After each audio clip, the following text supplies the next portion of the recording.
Bonsoir à tous. À la une de ce journal, les Nations Unies tirent la sonnette d'alarme sur la dégradation de la situation sociale, politique et sécuritaire dans les régions du Nord-Ouest et du Sud-Ouest. Après avoir touché du doigt la réalité dans le chaudron de la crise anglophone, les Nations Unies révèlent l'enrôlement des enfants au sein des groupes armés engagés dans les conflits dans les régions anglophones. Elles proposent l'urgence de la mise en place d'un dialogue national inclusif. Vous les écouterez en ouverture de ce journal. La Chambre des comptes distribue les mauvais points au gouvernement camerounais quant à la gestion des finances publiques au Cameroun. Entre indiscipline budgétaire et le risque élevé de surendettement, cette situation peut-elle compromettre une sortie de crise économique? C'est à suivre dans le chapitre économie du 20h dans quelques instants.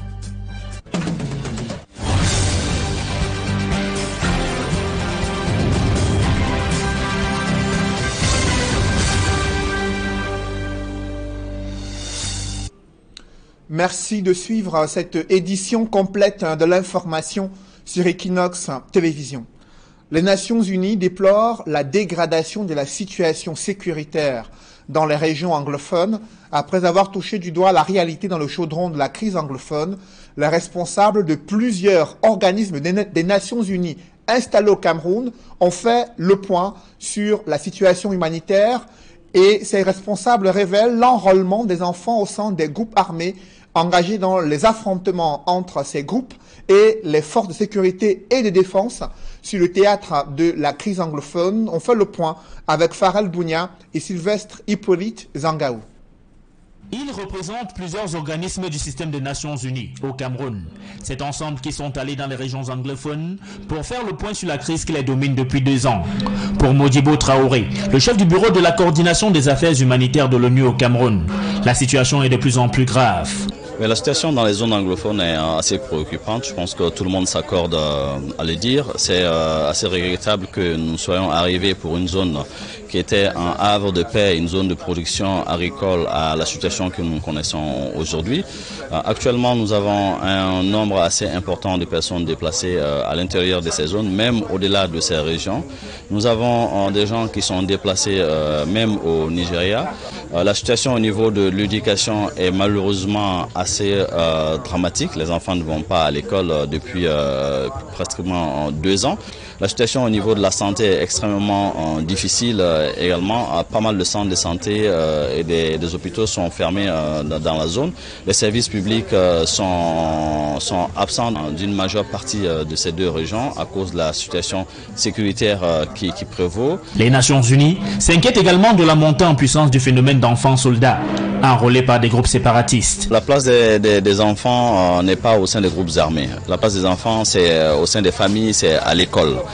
Malheureusement, la situation de rupture familiale, de détérioration au niveau de l'environnement social et sécuritaire fait que les enfants, souvent par manque d'opportunités ou par force, rejoignent ces groupes. Mais encore une fois, il faudrait qu'une solution politique puisse être trouvée rapidement au problème pour qu'un autre avenir, une autre direction puisse être donnée à ces enfants qui puissent être dissociés le plus rapidement de ce contexte de violence et de dépravation. L'ONU indique une nouvelle fois l'urgence du dialogue pour sortir de cette crise. Les Nations Unies, depuis le début de cette situation qui a commencé par un problème purement social qui est arrivé à la situation que nous connaissons aujourd'hui, n'a cessé d'appeler tous les protagonistes à un dialogue, à une discussion, parce que tous les conflits à travers le monde se terminent autour d'une table de discussion. La solution, on est bien d'accord, n'est pas que des solutions par la force, mais le dialogue, encore une fois, reste la voie à privilégier pour résoudre rapidement les problèmes auxquels nous sommes actuellement confrontés. Interrogés sur la conférence générale anglophone que compte organiser le cardinal Christian Toumi, les représentants de l'ONU au Cameroun affirment que toute initiative visant à ramener la paix dans le nord-ouest et le sud-ouest est à saluer. Comment sauver l'unité du Cameroun prise en tenaille par ses velléités séparatistes, ses replis identitaires et la montée du tribalisme? Des philosophes suggèrent la promotion du savoir-vivre pour consolider le vivre ensemble et la cohésion nationale. Il s'exprime ainsi à l'occasion de la 17e journée mondiale de la philosophie. Des précisions avec François Dicoumet et Jean-Paul Chouniat. Dans un contexte de conflit armé dans les deux régions anglophones, agité par des velléités de diviser le Cameroun, la communauté philosophique nationale a son mot à dire sur ce sujet qui met à mal l'unité nationale. Les velléités séparatistes d'une partie de notre pays interpellent tout le monde, et le philosophe en particulier, parce qu'il est quand même le formateur, il est celui qui inculque les valeurs dans la société. Célébrant la 17e journée mondiale de leur science, les philosophes ont donc décidé de quitter le monde de l'abstrait pour s'intéresser dans l'urgence aux problèmes concrets qui se posent en ce moment à la société camerounaise. Il est question de ramener la philosophie sur terre pour qu'elle participe au débat. Et le débat actuel, c'est le débat du vivre ensemble. Les philosophes vont même au-delà du vivre ensemble pour parler du savoir vivre ensemble, un véritable mécanisme de préservation de ce qui reste d'une réalité secouée par la montée du tribalisme et les replis identitaires. Il est important, à l'occasion de cette journée, de montrer que la paix n'a pas de prix. Notre marque de fabrique, c'est la paix. Et donc, mon propos ce matin consistait effectivement à montrer que même s'il y a des problèmes, le dialogue est important, la conversation, le sens de l'écoute de l'autre. Au-delà de tout, la multiculturalité du Cameroun est plutôt un réservoir de richesse pour le bien-être de notre société. Antoine de Saint-Exupéry, par exemple, l'a bien dit quand il disait que la différence enrichit plutôt. C'est pour ça que nous devons être fiers de l'apport des uns et des autres pour une meilleure édification de la société. À l'occasion de la célébration de la 17e journée mondiale de la philosophie, la communauté philosophique du littoral a su si bien exprimer sa préoccupation à travers différents chants et rythmes dansants des 10 régions du Cameroun.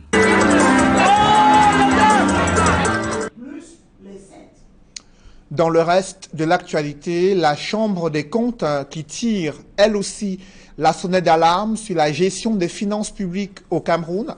Le pays a présenté un solde budgétaire négatif en 2017 avec un stock de la dette largement supérieur aux recettes publiques. Et l'on constate que cette indiscipline budgétaire et le risque élevé de surendettement sont deux pesanteurs qui pourraient compromettre une sortie de crise économique. D'autres précisions avec Emmanuel Diop et Guy Zogo.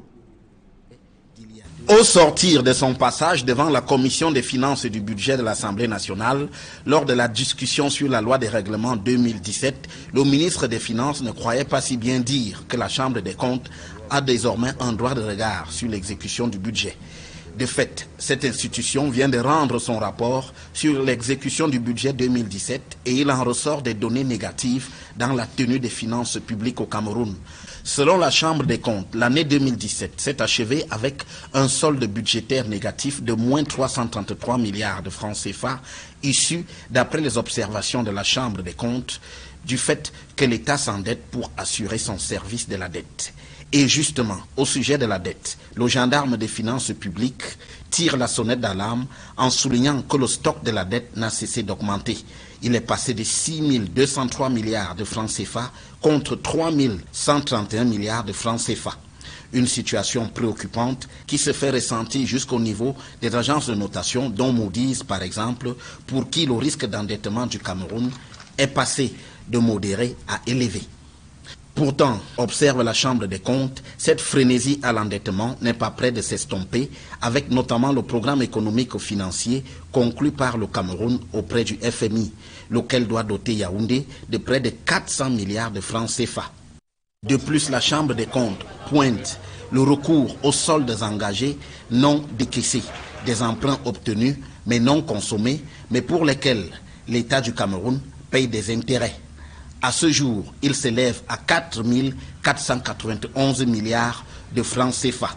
La Chambre des comptes estime que cette pratique apporte des charges supplémentaires pour les finances de l'État du Cameroun. De manière générale, c'est un bilan peu reluisant que la Chambre des comptes dresse de la tenue des finances publiques du Cameroun.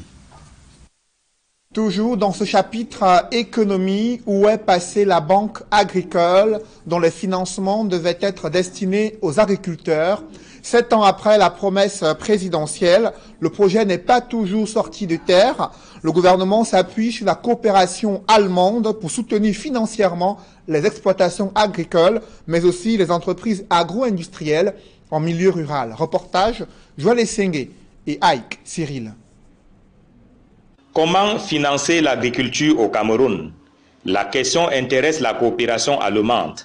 En partenariat avec le ministère de l'Agriculture et du Développement rural, la GIZ vient de mettre sur pied un programme de promotion du financement agricole en faveur des exploitations agricoles et entreprises agro-industrielles en milieu rural au Cameroun. Ceci doit se faire à travers un bon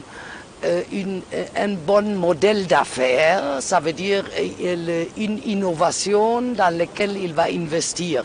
Ça veut dire qu'il faut bien d'abord analyser si cette innovation technique est vraiment économiquement viable pour qu'il puisse aller à la banque demander un crédit pour financer cette innovation. Le projet est mis en œuvre dans 4 régions du Cameroun, notamment le centre et le sud-ouest pour le cacao, l'ouest, le nord-ouest et le sud-ouest encore pour la volaille et les pommes de terre. Mais la question de l'accès au crédit se pose avec acuité pour des agriculteurs qui ne disposent pas de garantie comme l'exigent certaines banques. La GIZ conseille, à défaut de se mettre par groupe de producteurs, de nouer déjà des contacts avec d'éventuels preneurs afin de justifier d'une assise financière suffisante pour avoir accès au crédit. Si tu as déjà un compte et tu as un contrat peut-être avec un preneur qui va acheter ta production, tu as déjà une garantie pour la banque par rapport à celui qui n'a pas de compte et pas de contrat de vente de sa production. La diversification des cultures est également un atout pour les agriculteurs qui espèrent bénéficier de ce projet. Un atelier de restitution de l'état des lieux des offres de financement agricole au Cameroun a été organisé à Yaoundé. Il en ressort qu'au terme du programme exécuté dans la période 2017-2022, 12 000 exploitants agricoles et 100 dirigeants d'entreprises agro-industrielles rurales auront utilisé des services financiers adaptés. Une enquête sur la démographie et la santé piétine dans la région du centre. Les populations réticentes expriment le désintérêt à cette collecte des données pourtant indispensables pour évaluer l'accès aux soins de santé dans les zones rurales. Au regard des préjugés, le gouverneur du centre, Paul Nasseri Beya, appelle à la rescousse les autorités locales et les chefs traditionnels afin que l'enquête en question se poursuive. Des précisions avec Élisée Bogba et Marcelin Gransop. Depuis son lancement au mois de juin 2018, la 5e enquête démographique et de santé peine à atteindre sa vitesse de croisière dans la région du centre. Les difficultés sont le refus des populations, l'absence des populations, parce que l'enquête a commencé au mois de juin où les populations étaient en congé, en vacances.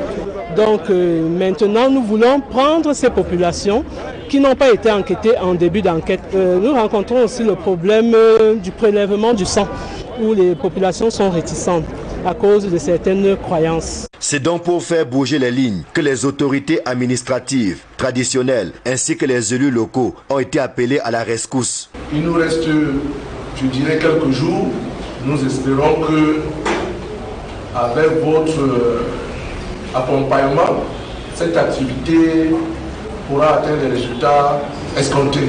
Nous voulons que les autorités nous aident à convaincre les populations à accepter de participer à l'enquête. Parce qu'en ce moment, ce que nous avons comme ménage, le nombre de réponses, c'est pas ce que nous attendons. Donc nous voulons quand même atteindre les 100% pour que les indicateurs soient robustes. L'enquête démographique et de santé permet au gouvernement de disposer des données plus ou moins fiables nécessaires à la prise de décision dans le domaine de la santé.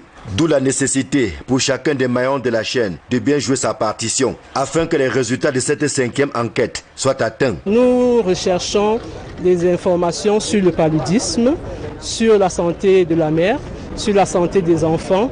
Nous testons le sel, nous faisons des prélèvements de sang pour l'anémie, le test d'hémoglobine. Il y a le diabète cette année, le diabète et l'hypertension. La 5e enquête démographique et de santé va permettre d'améliorer la santé des populations à travers le calcul des indicateurs de l'Institut national de la statistique qui va remettre ces indicateurs au ministère de la Santé. Le gouverneur du centre, ici représenté, a lancé un appel à la mobilisation de toutes les énergies afin que cette enquête soit une réussite dans son unité de commandement. Vous êtes nombreux à rencontrer des difficultés à obtenir des pièces de monnaie au marché, dans une boulangerie ou encore dans un taxi. Eh bien, en ce moment où le problème se pose avec acuité dans certaines villes du Cameroun, ces pièces de monnaie utilisées au Cameroun sont revendues à prix d'or à l'étranger. Tenez-vous bien, ces transactions se déroulent sur une plateforme commerciale chinoise en ligne. Les images de vente en ligne de ces pièces de monnaie utilisées au Cameroun ont choqué plus d'un internaute et pourraient compromettre également, impacter sur le système financier au Cameroun. C'est une enquête signée Mitterrand Dam et Donald Brice Kamgan. C'est l'un des principaux sujets objets de commentaires ces derniers jours sur la toile. Des pièces de monnaie usuelles en Afrique centrale et au Cameroun en particulier seraient placées en vente sur un site internet chinois. Ces sortes de marchandises en pièces de 5, 10, 25, 50 et 100 francs CFA sont placées en paquets et proposées aux clients en fonction des volumes sollicités. Les faits sont imputés au site internet dénommé Taobao, présenté comme l'un des principaux sites de vente en ligne en Chine, avec 800 millions d'articles listés. Certains internautes n'ont pas hésité à condamner les auteurs de telles transactions et y voient la source de la rareté des pièces de monnaie au Cameroun. Ce type de trafic existe, confirme une source avisée qui rappelle la saisie il y a peu au quartier d'Orbon à Douala de plus de 2 millions de francs CFA en pièces de monnaie exclusivement. Les conséquences de telles pratiques sont directes sur la santé économique du pays, analysent les experts. Si à chaque fois que vous voulez consommer, on vous dit je n'ai pas de monnaie, vous remettez votre argent dans la poche, soit vous consommez, vous prenez un succès d'année, soit vous passez de la consommation. N'est-ce pas? Vous voulez par exemple du sucre pour du café au bureau, on vous dit il n'y a pas de monnaie, eh bien vous pouvez boire votre café sans sucre. Et à ce moment-là, vous préservez votre santé peut-être, mais l'entreprise qui fabrique du sucre, son chiffre d'affaires de proche en proche va finir par baisser. Et comme c'est un agent économique, ce sont les entreprises qui enrichissent toute l'économie nationale. Les experts appellent la Banque des États d'Afrique centrale et les acteurs inférieurs à se saisir de la question le plus urgemment. Ça signifie une chose, que aussi bien les banques secondaires que la Banque centrale ne font pas convenablement leur travail. Parce que ce sont ces institutions-là qui gèrent la masse monétaire. Et quand il y a raréfaction d'un type de monnaie libératoire, eh bien ces banques-là devraient s'en apercevoir très très rapidement et saisir la police. Ces sortes de marchands de monnaie sont-ils coupables au sens de la loi camerounaise?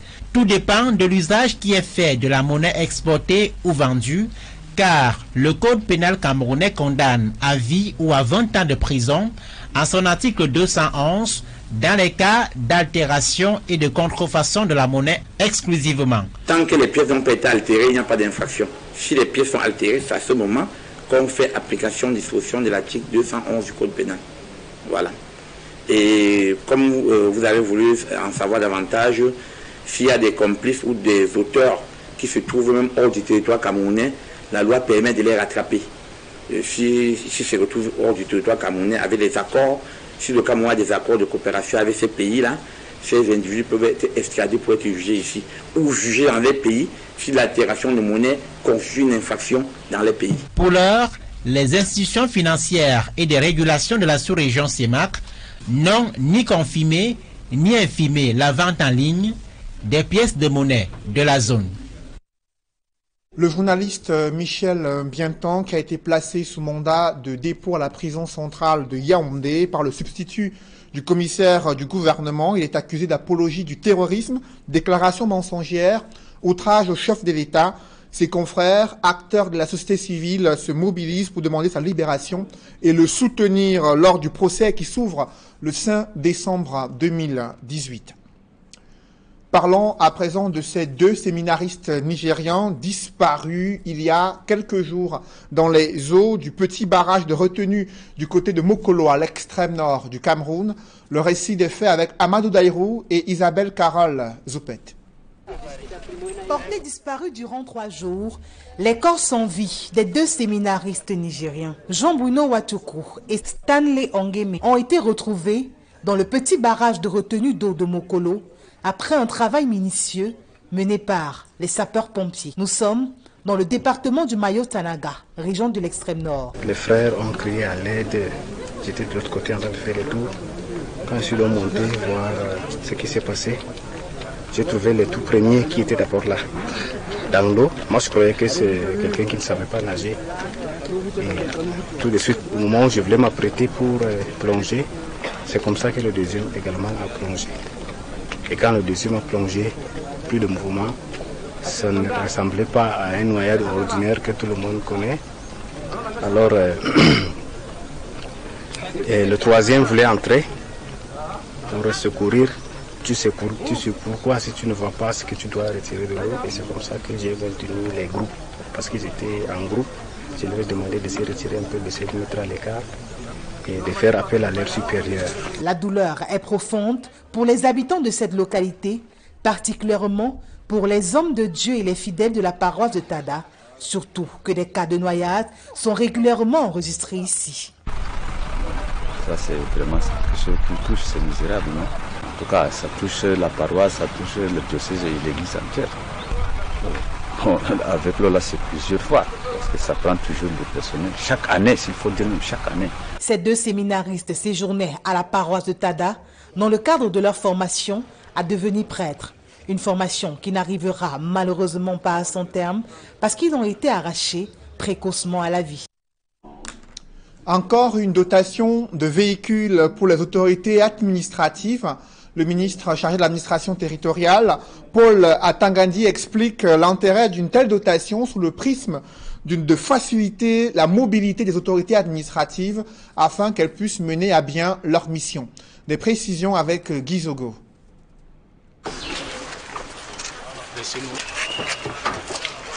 Un tour de piste au volant de l'un des véhicules dont vient d'être doté le ministère de l'administration territoriale au profit des chefs de terre. Voilà comment Paul Atangandi a ouvert la cérémonie de réception de la dotation en véhicule de son département ministériel. De manière inattendue, le chef de l'État vient de faire encore une dotation de plus de 40 voitures aux autorités administratives des 10 régions. Je crois que, comme d'habitude, vous saurez donner des bons conseils à vos jeunes collaborateurs afin que ces voitures soient utilisées à bon escient. Dans la foulée, le gouverneur de la région du Sud-Ouest, qui se trouvait à Yaoundé, a été la première autorité administrative à rentrer en possession de sa dotation. Comme vous vous retrouvez en réunion à Yaoundé, je me fais l'honneur de vous donner la dotation pour la région du Sud-Ouest. Pour le patron de la région du Sud-Ouest, il s'agit d'un véritable soulagement au vu des difficultés rencontrées sur le terrain. Un tel geste pour les autorités est très bienvenu et la gratitude est grande. Je dirais même que les mots manquent pour exprimer cette gratitude. Le jour de l'élection à Boya, le véhicule du sous-préfet a été détruit par les balles des terroristes. Il y a d'autres sous-préfets, je pense au sous-préfet de Dikoumé-Baloué, je pense au sous-préfet de Ouabane. Donc c'est une très grande joie. Pas de doute alors pour le ministre de l'administration territoriale que le chef de l'État se préoccupe du sort des autorités administratives. Je crois que le chef de l'État vient de montrer une fois de plus qu'ils tiennent à cœur, n'est-ce pas, les conditions de vie des autorités administratives. La dernière dotation en véhicule pour les gouverneurs des régions remonte à 2017. Parlons culture avec les préparatifs du Ngwon qui ont atteint leur vitesse de croisière à propos du concours de beauté organisé durant ce festival du peuple Bamoun, festival culturel. Les finalistes de cet événement ont été sélectionnés lors d'une compétition ludique et riche en couleurs organisée à Fumban. Reportage.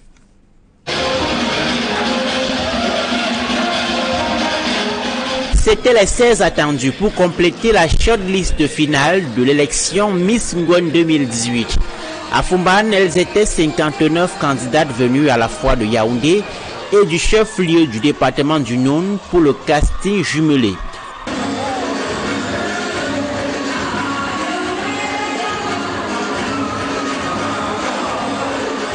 Au terme de 3 passages en tenue de soirée simple et en tenue traditionnelle, le jury, particulièrement pointilleux sur les critères du vestimentaire, l'expression ou encore la culture générale entre autres, a tranché. Mimcha Aïcha, première finaliste au casting jumelé Fumban Yaoundé. Je suis très émue de décrocher cette place et je compte donner le meilleur de moi-même. Je vais faire beaucoup plus que ça pour décrocher la couronne de Miss Ngwon 2018. D'abord, je serai moi-même, naturelle d'abord de nature et le vestimentaire d'abord. Et le reste viendra après. On va améliorer le jour J. Tour à tour, les candidates ont été appelées à faire valoir leur beauté physique, mais pas seulement, leur culture générale également. Apparemment, à Douala, c'était une surprise pour elles.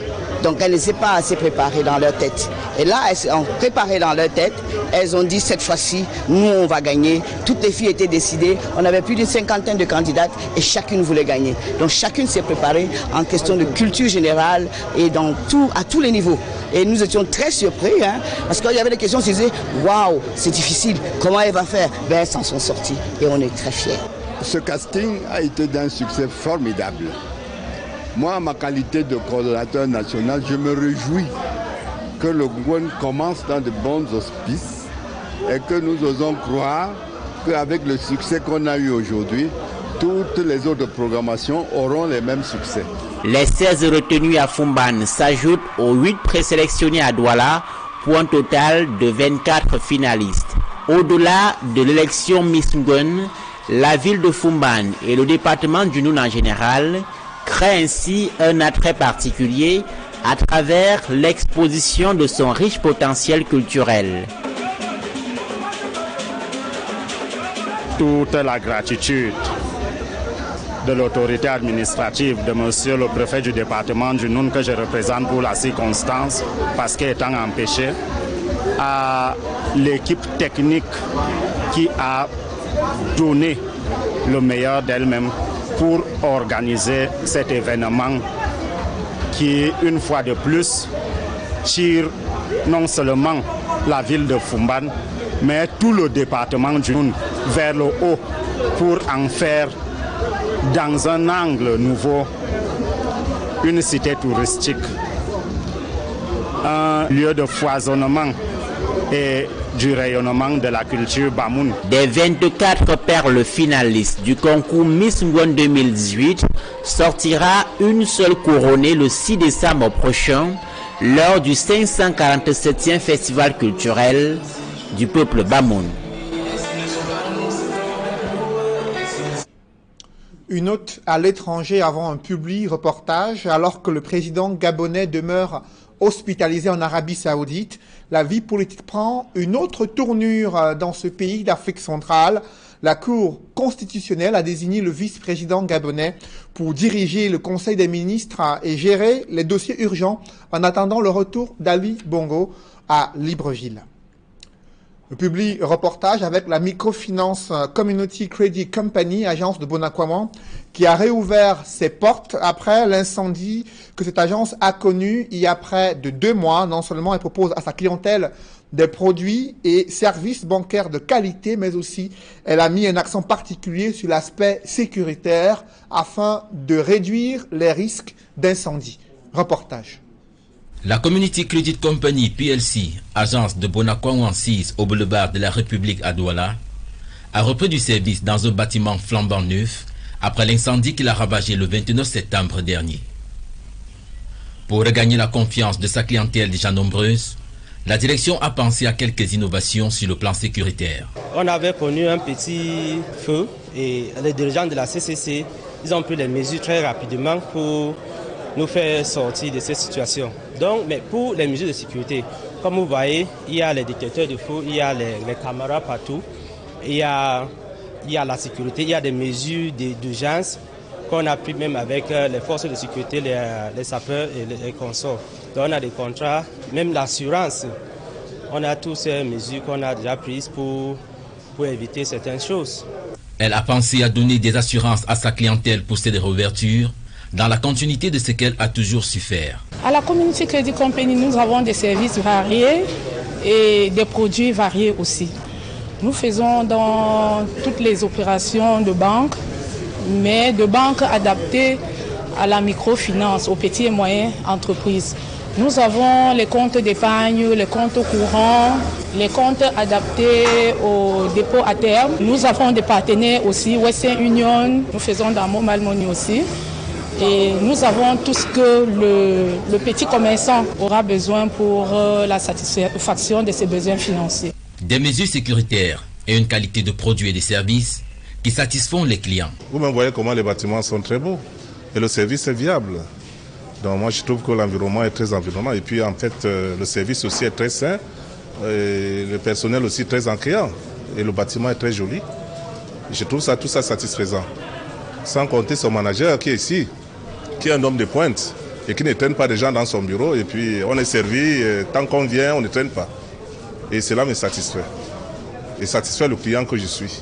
Créée en novembre 1998 en tant que société coopérative, avant de se transformer en société anonyme, la Community Credit Company PLC a eu en 20 ans d'existence su conquérir le cœur de sa clientèle par la qualité de ses produits et services offerts par un personnel dévoué et dynamique. Nous avons une jeune équipe professionnelle.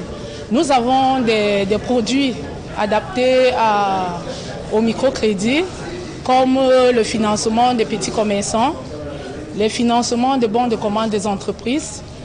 Et à partir des comptes d'épargne, nous avons un pourcentage qu'on reverse aux clients en fin d'année. Avec ses 18 agences solidement implantées au littoral, au sud-ouest, au nord-ouest, à l'ouest, au centre et au sud, et pour davantage atteindre des personnes des zones reculées, la Community Credit Company PLC entend étendre ses services de virement de salaire, de transfert d'argent, d'appui aux PME, d'ouverture des comptes d'affaires et d'épargne aux 10 régions du Cameroun. Mesdames, Messieurs, c'est la fin de ce journal. Merci de l'avoir suivi. Juste après cette édition de 20h, retrouvez Serge Alain Autou et ses invités pour le débrief du journal sur le plateau d'Equinox Soir. Serge Alain. Encore une dotation en véhicules pour nos autorités administratives. 40 véhicules pour les autorités administratives, gouverneurs, peut-être préfets également concernés par cette décision. Vous avez suivi le ministre Paul Atangandi insister sur l'attention que le chef de l'État accorde à ces différents chefs de terre afin qu'ils puissent mieux se mouvoir sur le territoire de commandement et s'assurer de la tranquillité, la quiétude, la sécurité des populations. On commence à avoir une idée sur la rareté des pièces de monnaie. Une plateforme commerciale chinoise en ligne qui propose des pièces de monnaie utilisées au Cameroun, des pièces de monnaie vendues à prix d'or. Ces images ont suscité de vives réactions sur la toile. Et l'enquête menée ce soir par les journalistes d'Equinox Télévision l'enquête a permis de révéler à la fois le risque que cela fait planer sur le système monétaire et financier au Cameroun. Voilà, madame, monsieur, c'est donc l'essentiel du débrief. Bonne soirée à vous, Cédric. Bonne soirée à vous, Serge Alain. Rendez-vous demain 20h. Rendez-vous demain. Dans un instant, la suite Equinox Soir, toujours en compagnie de nos 4 invités dans le débrief.